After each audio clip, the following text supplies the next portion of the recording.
The movie begins with a man named Cole sitting at the oil rig where he works, stargazing. Elsewhere, we meet a woman named Amanda, watching her as she stargazes alone. Suddenly, her son comes to sit next to her, and they talk about his plans after graduation. We cut back to Cole at work, when suddenly an explosion rocks the rig.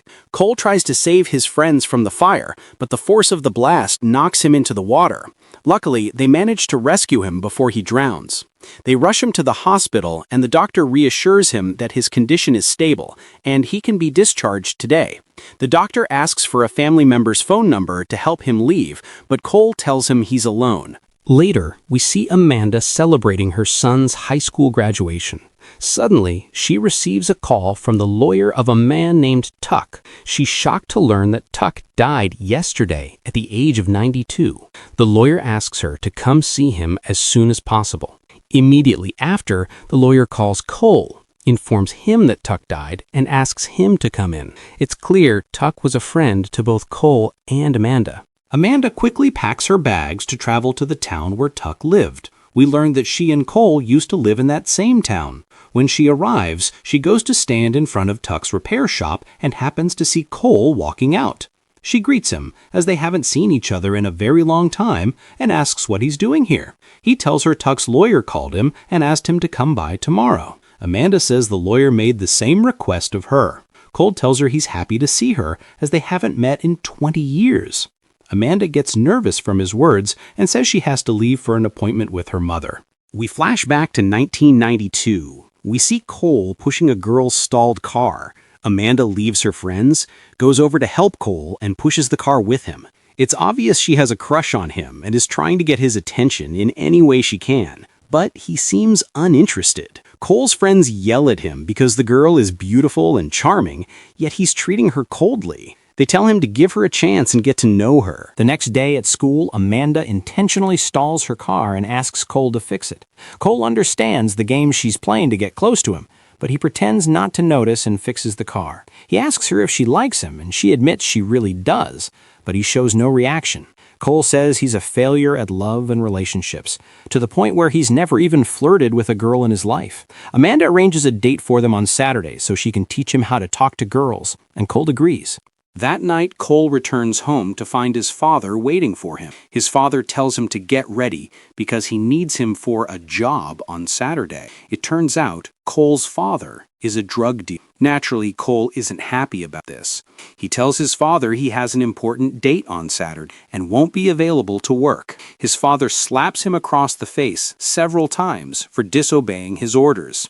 But suddenly, Cole snaps, grabs his father's hand violently, and decides to leave home. He walks away and wanders the streets alone, unsure where to go, until he finds Tuck's repair shop. He goes inside to sleep. The next morning, Tuck wakes Cole up and asks who he is and how he got into the shop. Cole tells him he's Tom's son, that he left home and couldn't find anywhere else to hide. Tuck sympathizes with him, knowing his father is a bad man. He notices Cole's bruised eye and asks who did it.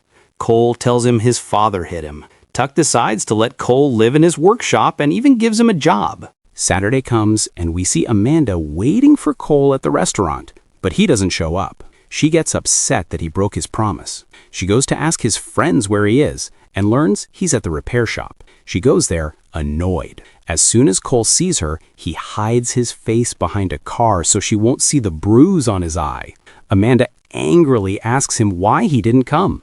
He tells her he changed his mind at the last minute because he wasn't comfortable with it, feeling that her crush was just a stupid challenge between her and her bully friends. Amanda tells him he's rude and selfish, explaining that she distanced herself from her bully friends and chose him, but he didn't appreciate what she did for him. She leaves, upset. Cole feels a pang of guilt for misjudging her and runs after her to apologize. As soon as Amanda sees the bruise on his eye, she's shocked. Cole tells her he didn't want to go to a public place so no one would ask about the bruise. Amanda softens and asks him to take her somewhere without people. They go and sit somewhere remote. Amanda asks him about his plans after high school graduation. He says he wants to go to college but hasn't decided on a major. Amanda tells him she decided to go to college, major in child psychology, and studied law to become a lawyer specializing in violent crimes against children. Cole tells her she'll be a great lawyer. They then get up and walk together. Cole picks a flower from a tree for her, and suddenly, they lean in close. Back in the present, we see Cole and Amanda sitting with the lawyer as he reads Tuck's will. Tuck wrote that he didn't want a funeral, but he asks Cole and Amanda to scatter his ashes themselves after cremation. He also requests they donate all his possessions to the American Childhood Cancer Organization. The only thing he decided not to sell is his cabin, which he has left to Cole and Amanda. The lawyer then gives each of them a letter from Tuck, asking them to read them in private. They leave the lawyer's office, and Cole asks her about her life. She tells him she's been married for 18 years. Cole asks if she has kids. She tells him she knows he's trying to make small talk, but that time has passed since they broke up. She asks him to treat her formally because there's nothing between them anymore, and she leaves. Later, Amanda starts reading Tuck's letter. He wrote that he knew about the beautiful love story between her and Cole, and he also knew she was still upset with Cole for what he did, but he asks her to forgive him and try to give him another chance. In the past, we see Cole and Amanda hanging out at the workshop, having a nice time, until a car pulls up and Cole's father and brothers get out. Cole quickly tells Amanda to leave. He then goes to stand before his father and brothers, asking what they want. His father orders him to come back home, but Cole refuses. His father gets angry and starts beating him brutally until Tuck appears holding a shotgun. He fires at the car of Tom, Cole's dad, and threatens that the next bullet will be in his head if he doesn't leave immediately. Tom is forced to take his sons and leave. That night, Cole goes to meet Amanda and finds her crying hysterically. He tries to calm her down and reassures her he's okay, but explains that his father is a very dangerous person and might hurt her if he finds out they're together. Amanda tells him she's not afraid of his father or brothers. She would never leave him no matter what. Cole pulls her close and tells her he loves her. In the present, we see Cole buying supplies at the supermarket and coincidentally running into his brothers. He ignores them, takes the supplies, and goes to Tuck's house to gather his belongings as requested. Cole is surprised to find Amanda has arrived to help him. Cole asks her if she achieved her goal of becoming a lawyer. She says she did go to law school, but didn't finish because she got married and had children early, and she had to give up her dream to raise them. Cole then sees a picture of Amanda, Tuck, and her young daughter, Bea. He gives her the photo. Amanda gets very emotional when she sees it and tells him Bea had leukemia and was very attached to Tuck, considering him a grandfather. Unfortunately, Bea died on her second birthday because her illness was in a very advanced stage. When Cole hears this, he's deeply moved and tells her he wishes he could have been there for her during that time to support her. Later, they have dinner together. Amanda asks him about his love life. He tells her he hasn't been in a single relationship since they broke up. Amanda is clearly shocked by his answer and tries to change the subject. They go for a walk, and Amanda confesses that she intentionally stalled her car back then just so he would fix it. Cole laughs and tells her he knew. Amanda is embarrassed that he knew all along and didn't say anything, and she laughs at herself for how awkward she feels. Cole then picks a flower from a tree and gives it to her. Suddenly, they lean in romantically. When Amanda realizes what she's doing is wrong because she's a married woman, she leaves him and walks away. We flash back to the past. Amanda arrives with Cole at Tuck's house, as Tuck has decided to let Cole live with him. Amanda introduces herself to Tuck and tells him she'll be making dinner for him tonight. Later, Tuck goes to pick flowers from the garden. Amanda comments on how beautiful the flowers are. He tells her his late wife planted them before she died, and these flowers are the only thing that makes him feel she's still alive. At night, they all have dinner together. Tuck tells them he used to serve in the Navy. One day, a torpedo hit broke Tuck's back and threw him into the sea. To calm himself, Tuck kept singing and imagining everything he wanted to do after he got out of the water.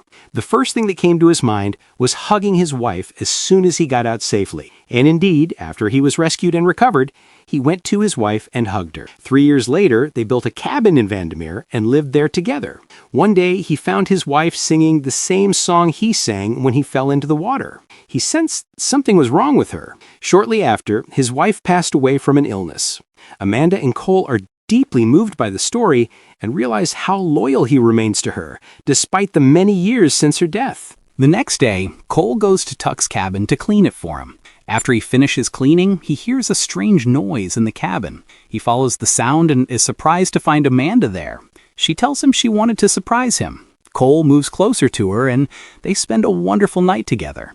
Many days pass and we see them enjoying their time together at the cabin. One day, while they're sitting together, Amanda notices many scars on his body. She immediately understands his father caused them and feels sad for him. But Cole reassures her the wounds don't hurt anymore. The next day, Cole visits Amanda's father, who keeps asking him about his future plans. Cole tells him he plans to go to college after graduation. Amanda's father then takes Cole to his garage and shows off all his expensive cars, bragging about them. He asks Cole how he, a poor kid, can possibly afford college tuition.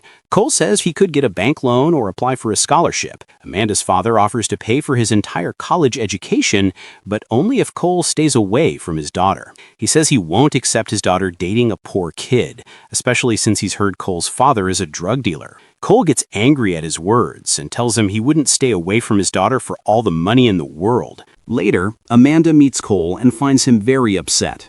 She realizes her father offered him money to stay away from her and apologizes for her father's behavior. Cole hugs her, tells her he's not upset, and assures her that nothing will ever tear them apart. In the present, Cole and Amanda arrive at the cabin. They scatter Tuck's ashes around his cabin, just as he requested in his will. They miss his presence in their lives dearly, as they both considered him a father. They sit together, and Cole asks her when she's returning home. She tells him she's leaving the next day. Cole tells her he recently had an accident at work, and while he was unconscious, he dreamed of her. But the dream was very strange because it felt almost real. After he woke up, he got the call from Tuck's lawyer asking him to return to town to open the will. He felt then that fate was trying to bring them back together. Amanda ignores his words and gets up to leave. Cole stops her, saying he's sure she still loves him, just as he still loves her. Her eyes fill with tears, and she asks him how he dares to say that after everything he did to her back then. We flash back to the past again. Cole is getting ready to go to his high school graduation party with his friend Bobby and Bobby's girlfriend Sarah. But before he leaves, he goes to thank Tuck for taking care of him, telling him he considers him a father. Tuck is deeply moved by Cole's words and tries to hold back his tears, telling him to go so he won't be late for the party. As soon as Cole gets in the car with his friends and drives off, Tommy, his father, arrives at Tuck's house with his sons.